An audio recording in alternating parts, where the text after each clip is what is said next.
Q open. Talent, check your spot. Camera 4, check your focus.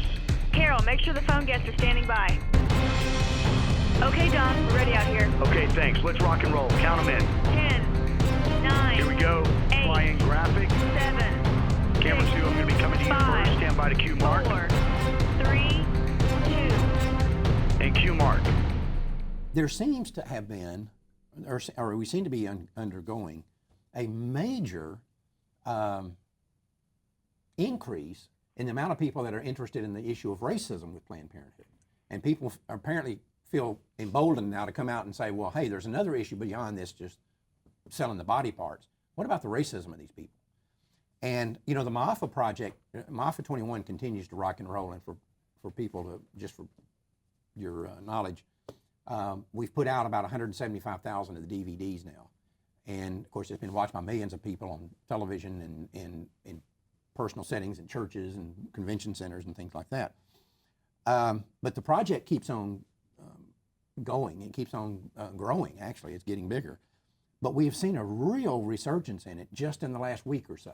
And you're having all these people come out holding Planned Parenthood's feet to the fire over the issue of racism. Ben Carson's done it. Ted Cruz has done it. New York Times has done it. Washington Times has done it. Fox Latino has done it. Rick Santorum's done it.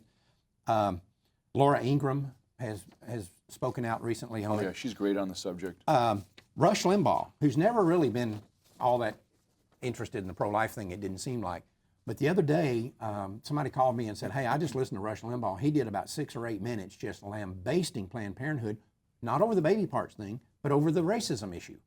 And if Black Lives Matter, why don't they all matter? And Planned Parenthood kills more blacks than you know, you're worried about the Confederate flag and all that.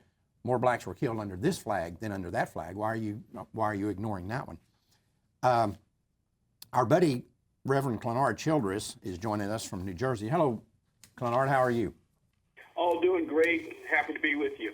I'm happy to have you. Of course, you're one of the people that was in Maafa 21, and you've done a lot of work with it. And you've had for years now, every year, a presence at the NAACP conventions with Maafa 21s and pushing this Black Lives Matter thing. And we got a thing from you the other day talking about the latest one, the 106th annual NAACP convention. You caused quite a stir up there. Tell us what you did. Well, it was just a phenomenal presentation those 3 days. The weather agreed with us, and we were out there for 5 to 6 hours, Monday, Tuesday, and Wednesday. We had the ingenious signs produced by Greg Cunningham, Center for Bioethical Reform. We've been partnering with them. I keep telling him, you come up with the signs, I'll do the sermons, and we'll get this thing done. And we had the Confederate flag sign, which resonated the most. And of course, the other all Black Lives Matter signs that we have been using in predominantly African-American audiences that is just totally being well received. And we exposed the fact that in 2004, we dug into their archives on their website where they proclaimed to be pro-choice. They later retracted that, but many people said we were lying about the fact that they had done this.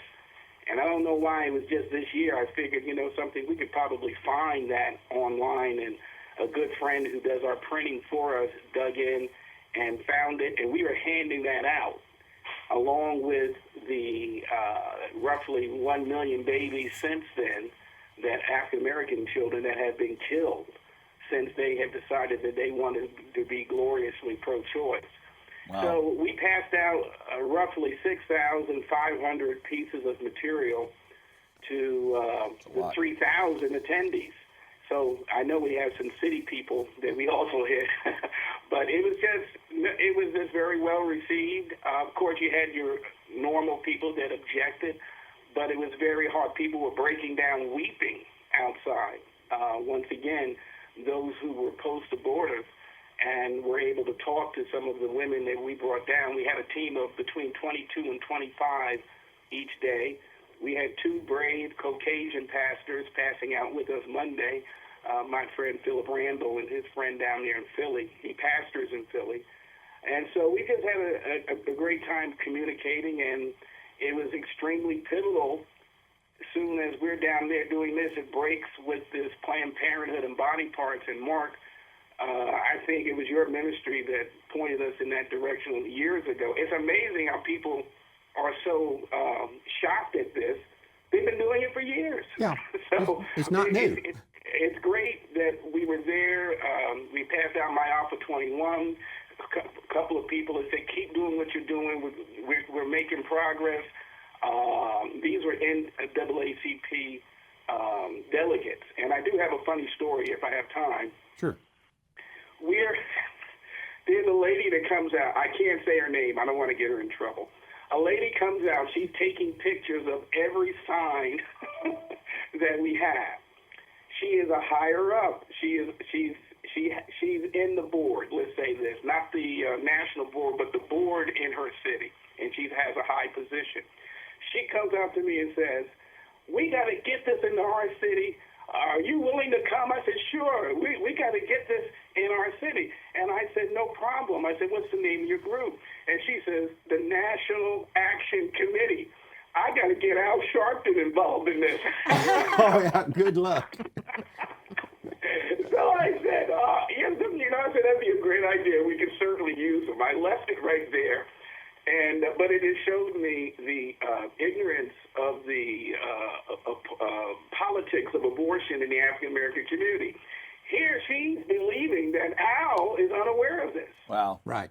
Yeah. And it just shows how skillfully they have censored this message and how they have distanced themselves from this message. But yet, as you well know, D. Nelson passed out a copy of Maafa to everyone in the Congressional Black Caucus a couple years ago. Right. That's right. Right. They know this is going on, but yet they act so indifferent towards it when their body or their constituents find out that this genocide is going on. They assume our leadership couldn't possibly know.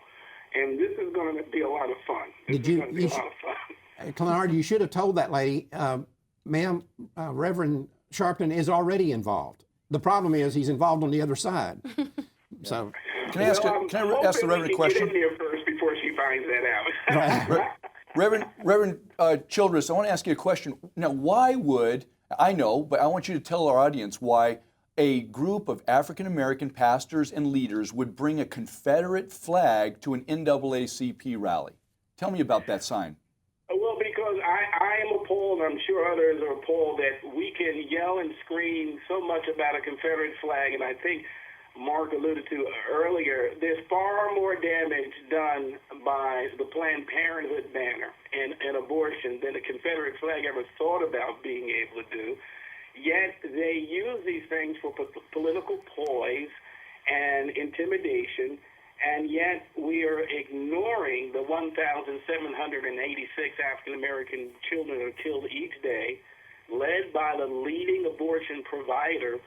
20% of all abortions in the country, Planned Parenthood does, which therefore it is Planned Parenthood, which is the leading killer of African Americans, since African Americans make up only 12% of the population, but are accounting for 36% of the abortions. So where is the outrage over abortion and the targeting of the African American community? And how can you bring to the height of furor over the flag, over the Confederate flag, when you're ignoring the atrocity that's going on daily by the abortion industry? Yeah, there is a almost breathtaking hypocrisy. That's a good way of putting it. Amongst this group of people, and it's a testament to that thing that we've talked about here many times. The human mind is the only organism in nature that has the capacity to intentionally trick itself, and that's what this is about. These people have tricked themselves into believing that this genocide isn't really genocide. I didn't really see what I think I just saw, and so it's okay because politically we'd rather be on that side. Clenard, I haven't talked to you about this, but I want to throw out a theory that I have, and before we lose you here, I have a theory that once Barack Obama is out of office, we're going to see this black genocide thing really erupt.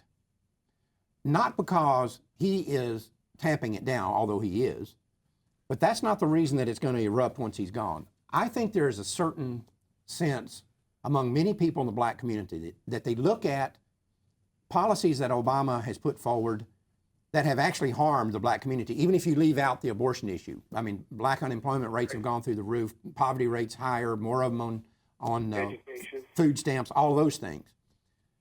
But they almost feel disloyal in opposing Obama as the first black president. That's correct. And so they kind of look at these other issues, abortion and some of these other things, and they kind of wink and nod at them and say, okay, yeah, I'm uncomfortable about that, but we can't be disloyal to the first black president. Once he's gone, and let's say it's Hillary Clinton or some other godless leftist that they're going to put out there, I don't think they'll have that same resistance that they're showing now. And so they'll be more willing to look at the black genocide and the connection to Planned Parenthood issue that they're not currently willing to do. Do you think that's wrong?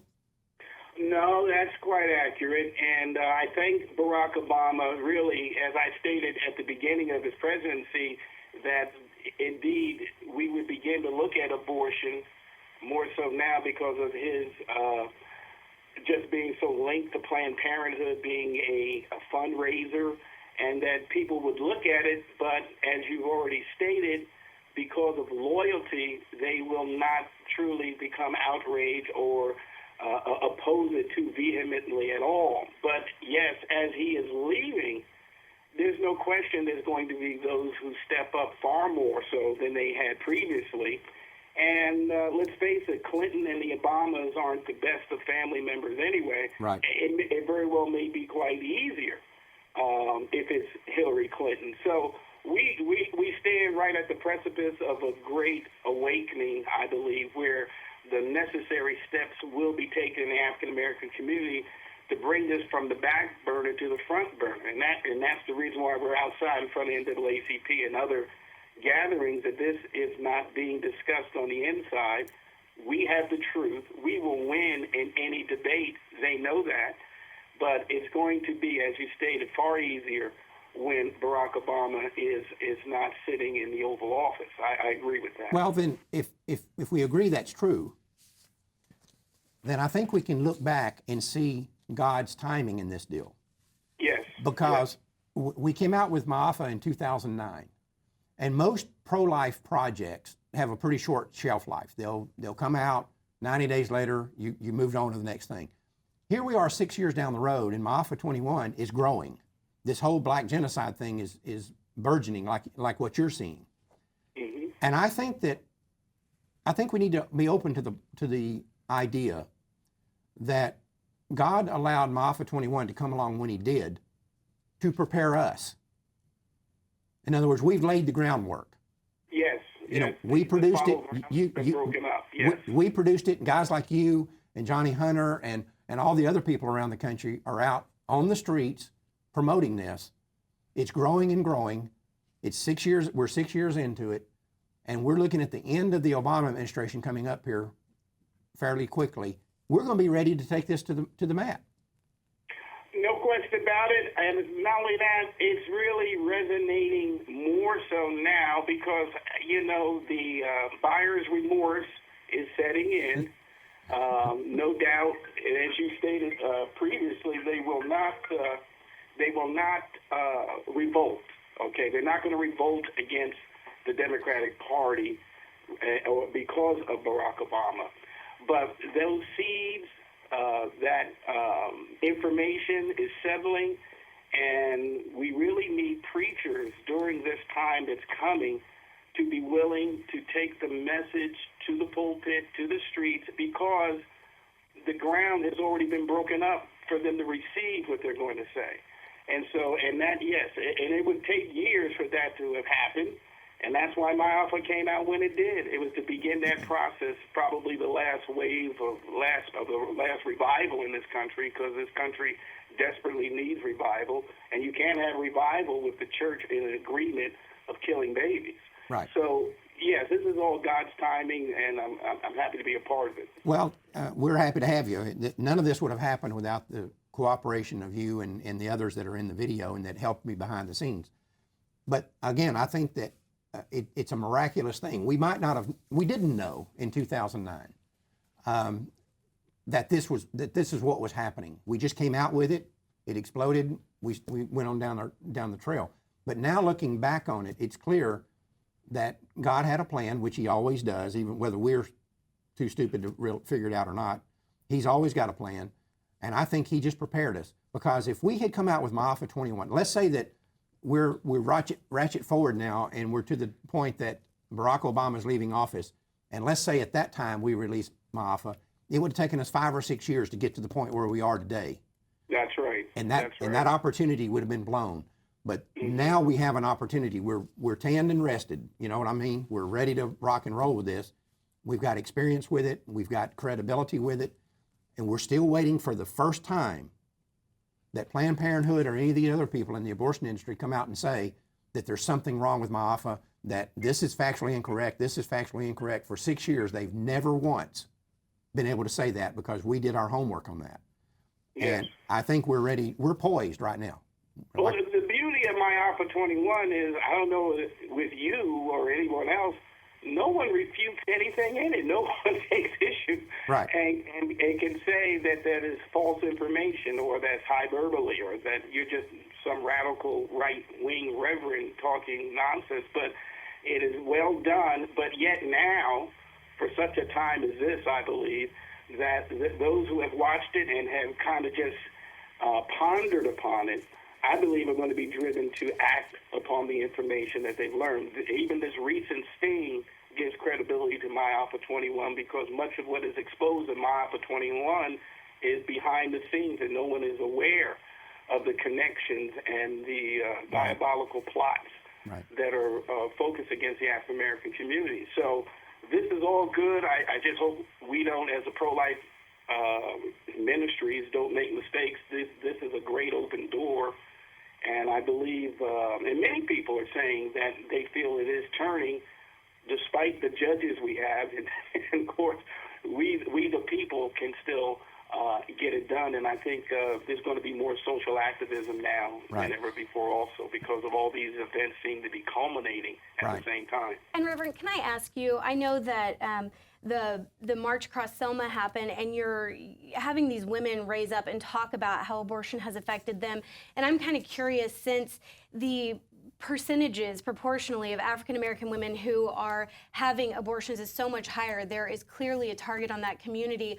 Are those women coming out more and speaking up? Because I think when you're in a family where maybe your mother and sister and friend have all had an abortion, it does feel like maybe it's not that big of a deal. But once we start hearing stories of women saying, this is how I was wounded by it, this is the child I lost, and kind of adding a face to the regret and the remorse, that really kind of sends shockwaves out into a community. Are you finding that more women are speaking out about their experience being targeted for abortions?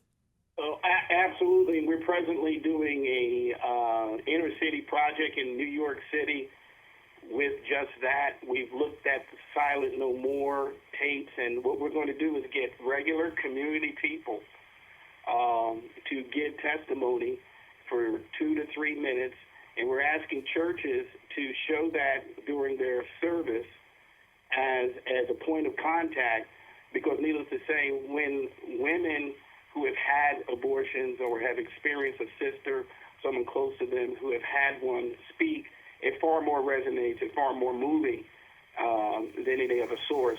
And so we are right now, as I speak, in a search over these next 2 weeks to find those African-American women, Hispanic women, and then begin to go into churches and say, listen, everybody's using a video during their announcements. We sat down and said, well, let's ask for 3 minutes of that. No more, nothing graphic, nothing where someone in the congregation would gasp, but honest, tear-felt testimony of asking people to please help and get involved so we can avoid this tragic situation for these young girls who are being trapped in this over-sexualized society. And so, yes, we are searching right now locally people who they would know they're not stars or professional athletes or anything of that sort. Just everyday people who are going to share, and I'm praying and believing it's going to be successful. And I think that's going to open up the door for more discussion. As you well know, my people are destroyed because of the lack of knowledge. Right. And I think this is going to cause them to be willing to accept that knowledge, and it needs to be discussed. If the discussion begins, we win. We don't lose the debate. Right. And so this is what we have to do as preachers, is find ways to get into congregations and begin the discussion, not just the nodding of the head. I think it's going to be very powerful to hear those testimonies, because so many women probably do live with guilt and remorse and shame, but they're told, well, it's legal and everyone's okay with it, and as far as they know, no one else regrets it. So when you finally have one woman who can say, this has devastated me, and I had a natural biological reaction to this choice that I made, and this is the grief I'm living with, I think it's going to unlock the hearts of so many women and cause a tidal wave of change within the community. Well, listen. Well, it was a post-abortive woman last week that talked with a minister. This woman is pastoring, that she said, I've never dealt with this. She was out there for 10 or 15 minutes. She didn't have a discussion with me. She had a discussion with one of our women. The next thing I looked over, they're holding each other, weeping. Wow. In front of one, and just weeping. She said, I've never dealt with this. I'm so happy. I feel free. And I'm going to share this. I'm going to share this when I go back. Well, Clenard, So there's no question, as you've stated, this is going to help families, church families. It's very also non-political. right. And Absolutely. so the people are just left with this saying, well, listen, I got to do something. You could be Democrat, Republican. You can't really hear this, begin a discussion on this, and not want to do something. Yeah. Thank you for having me, and God bless all of you. Well, thank you, sir, Thank and thank you you. for being with us, and thanks for all that you're doing out there. Okay. Thanks for joining us, and don't ever forget, Life Dynamics is not here to put up a good fight. We're here to win, because winning is how this killing is going to stop. We'll see you in September.